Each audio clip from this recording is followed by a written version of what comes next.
What's going on, everyone? Draft Nerd here. If you're new to the channel, I make NBA draft shots, college basketball content. So if that interests you, make sure you go ahead and hit that subscribe button down below. That's the best way you can help the channel, as well as leaving a like. That's also the best way you can help the channel. And also leave a comment, just because I like to interact. And also I may say something. I'm not a Razorback fan. I'm just enjoying college basketball. So if you're a Razorback fan or just know more about the Razorbacks than I do, please let me know down in the comment section below and we can talk about it. But anyway, if you cannot tell by the thumbnail title of this video, we're going to be talking about how good can the Arkansas Razorbacks be, because they have 3 potential top 25 first round picks in the NBA 2023 draft. And that's pretty good, especially considering for Arkansas, who has been a team as of late to get even better. And I know they've been better like in the past, but in the last couple of years, they've been really good and a really dangerous team that not too many people want to see when it comes to tourney time. All right, so first thing, I just want to let you know, this is a projected lineup. I'm not in the Razorback community at all. This is just from the outside watching in.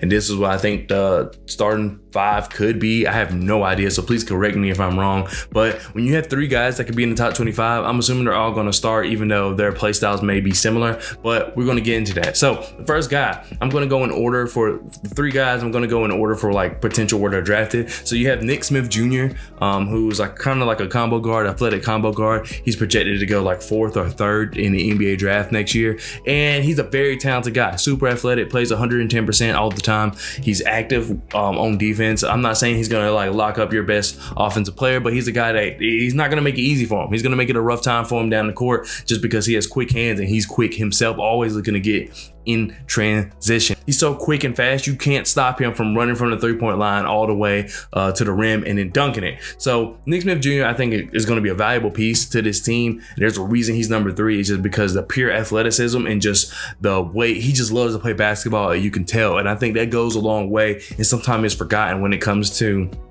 the NBA draft and just things like that. But for the specific Razorback team, I think it's just going to be very helpful, just because of the other 4 guys that could possibly be in a starting lineup with him. They don't bring what he brings as far as moving that well without the ball, and then also just being as quick as he is. The other guys are not as fast as Nick Smith Jr.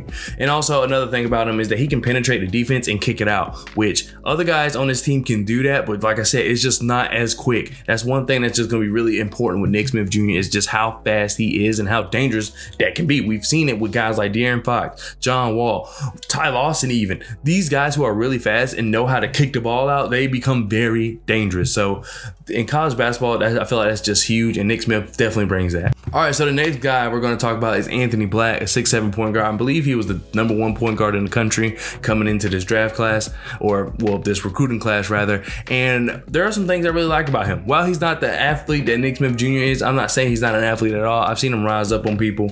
However, one thing that really works for him is just he knows how to use his size, which we've seen a lot of people not know how to do, especially in the college game. But he knows how to use his size, and he also has a lot of finesse to him that he knows how to get to the basket. He knows how to get to his spots on the floor. He can shoot the open shot, but that's not his thing. His thing is just kind of maneuvering within the offense and kind of just creating holes in the defense. And then either he's going to take the opportunity himself to score, or he's got someone open and able to pass it to him, and then boom, they hit the shot. So I think he's going to be a very vital piece for this team in the starting lineup, just because of the fact that he has the ability to run in transition like Nick Smith Jr., like the next guy that's coming up on this list. But however, that's not his game. So they need someone to kind of run that half-court offense, and I think that's what Anthony Black can do. Also on defense, he's like a stud. Like he, once again, knows how to use his size. He also knows how to shuffle his feet. He's a really good defender. Sometimes the guys who are big and just bigger than their opponents, they're a good defender because of their size. No, I think he's a really good defender, and they could obviously see him switch to other guys who are his size, and he still locked them up. So I really like that about Anthony Black, because he brings it on both sides of the ball, and he does it in different ways than Nick Smith Jr., because I said before, Nick Smith Jr. also brings it on both sides of the ball. The third guy, Jordan Walsh. Basically, he's ranked like you see him around 20th and 25th as far as going into the NBA draft, the 2023 NBA draft, and then you see Anthony Black. I forgot to mention like in the 13th range in the teens. But Jordan Walsh, what I like about him is he also likes to have the ball in his hand, but in different ways. He also can make cuts. He also moves without the ball. But one thing about him, when he does get the ball, he is going to bully you. He is a bully. So Nick Smith Jr., he's more of the guy that's quick, agile. He's gonna contort his body, get a layup, take contact, make a shot. Anthony Black is kind of like a little more finesse, a little slower, but he knows how to pick his spots and get to the basket. Jordan Walsh is going to force his way to the basket. That's how he plays. He just plays aggressive all the time. He attacks the basket with conviction. He's trying to dunk it on your head. He's trying to make the big play. And I really like that about him because he brings that same type of energy on the defensive end. He's trying to body you up. He's trying to steal the ball. He has very active hands, like extremely active hands. And then once that ball is out, he is gone. So I really like that about Jordan Walsh. And I really like how he can bring that to the team. Because like I said, they all do kind of similar, the same things, but they're so different at the same time. And so now the two complimentary guys who are going to come into the starting lineup potentially is Ricky Council IV and Mikhail Mitchell. So Ricky Council IV is a transfer from Wichita State. He was a sixth man for the AAC last year. And I think he's a guy that he's going to kind of space the floor a little bit. He's not the world's best shooter, but we've seen time and time again how a college shooter is not the same thing as a pro shooter. And I don't really see too many pro predictions on Ricky Council IV. However, just for this team, I think that he's going to be a really good guy to just spot up and hit shots.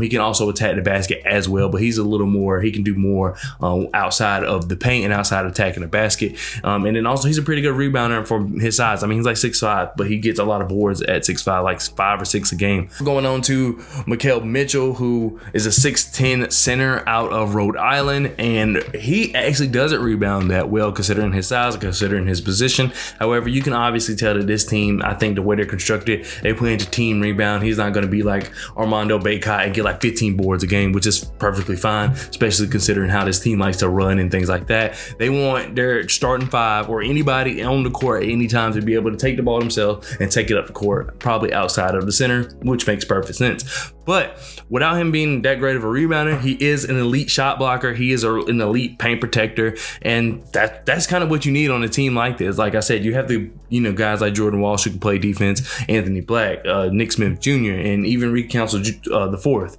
However, you need someone at the rim, and that is exactly what Mikhail Mitchell does, and that's what he does very well. Also on the offensive end, he's also a bully like Jordan Walsh.